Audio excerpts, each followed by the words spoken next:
সংসার জীবনে মহিলাদের কোনো ছুটি আছে? আমার তো মনে হয় নেই। কারণ শুক্রবারও যেমন যায়, শনিবারও তেমনই যায়, আর বাকি সপ্তাহের 5 দিন তেমনই যায়। আসসালামু আলাইকুম। আজকে হলো গিয়ে শুক্রবার। আজকে একটা ডেইলি ব্লগ শেয়ার করলাম।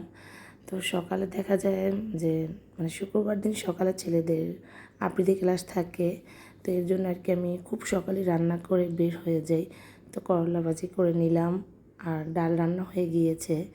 আর কালা যেহেতু আসেনি, তাই তরকারিটা আমার নিজেরই কেটে নিতে হয়েছে। আর এদিকে প্রেশার কুকারে গরুর মাংস বসিয়ে দিয়েছি।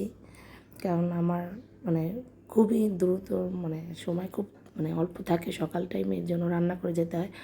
আর এদিকে গরুর মাংসতে এরকমভাবে আমি আলু দেই। আমার মতো ভাবে কে কে গরুর মাংসে আলু দেন, আমার কাছে তো বেশ ভালো লাগে গরুর মাংসে আলু দিলে।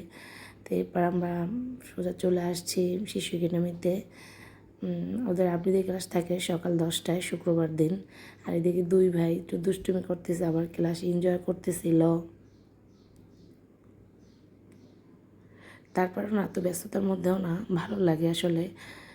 ব্যস্ততার মধ্যে হলেও দিন যেভাবেই যাচ্ছে বা যেভাবেই যাক, ভালো ভালো লাগতেছে। আর আমার মনে হয় ব্যস্ততার মধ্যেই আমি এখন বেশি এনজয় ফিল করি। তারপর বাসায় আসলাম। বাসায় এসে আমি দুই ছেলেকে এভাবে ট্যাঙ্ক বানিয়ে দিই, সাথে একটু ঠান্ডা পানিও মিক্স করে দিই। এতে করে কী হয়, ওদের আসলে ভালো লাগে। বাইরে যে গরম পড়েছে ইদানিং। আর কাল রাতে আম্মুর বাসায় গিয়েছিলাম, তো এই ইনডোর প্ল্যান্টগুলো এনেছি, কিন্তু আর লাগানোর সময় পাইনি। সব রাতে আসছি, তাই আর কি সময় পাইনি। তো এখন আমি আর কি বাসায় এসে এরপর ওদের ট্যাঙ্ক বানিয়ে দিই। এখন একটু গাছের গাছগুলো লাগাবো। তা আমার আসলে পানিতে লাগালে আমার মনে হয় বেশি সুবিধা হয়। কারণ মাটিতে যে গাছগুলো লাগানো হয় তার যত্ন একটু বেশি করে নিতে হয়, কিন্তু আমি তো সেভাবে যত্ন নিতে পারি না। আর আমি তো সেভাবে বুঝিও না। তো এই তো গাছগুলো আমি একটু প্রসেসিং করে নিচ্ছি। এগুলো সব আমার ছাদে ছিল। তা মনেতে তেমন ফলের গাছ ছাড়া এভাবে যত্ন নেওয়া হয় না বিধায় তো একটু ময়লা পড়েছে। আর যেহেতু বৃষ্টিতে কিন্তু গাছ একটু বেশি নোংরা হয়। তো আমি গাছগুলো আগে নিচে ওয়াশ করে নিয়েছি, কারণ যেহেতু এটা কাচের জারে রাখবো, যদি একটু ময়লা থাকে দেখতে ভালো লাগবে না। তো এর জন্য আর কীভাবে রাখতেছিলাম। এটা ছিল একটা মধুর কৌটা, তো এটার মধ্যে আর কি এই গাছটা রেখেছি। আসলে না, গাছ কেন জানি খুবই ভালো লাগে, কিন্তু সময়ভাবে লাগাতে পারি না বা যত্ন নিতে পারি না। আর এই মানি প্ল্যান্টগুলো এই জারে লাগিয়েছি। রিসেন্টলি আমার অনেক গাছ না মরে গিয়েছে। এই ইনডোর প্ল্যান্টগুলোই হয়তো ঘরে রাখি বিধায় মাঝে মাঝে না ইনডোর প্ল্যান্টগুলো বাইরেও আর কি বারান্দায় দিতে হয়। তো এই গাছগুলো আমি এবার উপর থেকে একটু কেটে নিয়েছি, কারণ শুকিয়ে গিয়েছে এর জন্য। গাছ না আসলে সৌন্দর্যের একটা প্রতীক। গাছ আমার এত ভালো লাগে। গাছ যেভাবে লাগিয়ে যেভাবে নিতে হয় বা পরিষ্কার রাখতে হয়, তো এই তো আমার গাছের ফাইনাল লুক।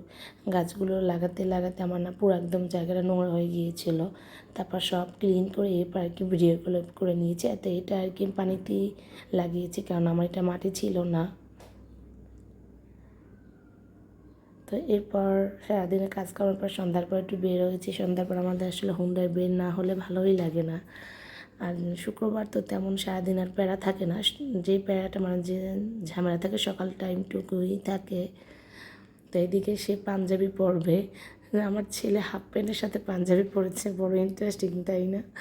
যাই হোক, তার বাবা শুক্রবার পাঞ্জাবি পরে নামাজ পড়তে যায়, তো সেটা সে আর কি খেয়াল করে, এই জন্য তারও পাঞ্জাবি পরতে হবে। তো আমার ভিডিও ভালো লাগে অবশ্যই এটা লাইক, কমেন্ট এবং শেয়ার করুন। আর যদি ভুল হয়ে থাকে অবশ্যই সেটাও কমেন্ট বক্সে আমাকে জানিয়ে দেবেন। আর ইউটিউব থেকে দেখে থাকলে অবশ্যই এটা সাবস্ক্রাইব করে যাবেন। তো আজ এই পর্যন্তই। সবাই ভালো থাকবেন। দেখাবেন নেক্সট কোনো ব্লগে। আল্লাহ হাফেজ।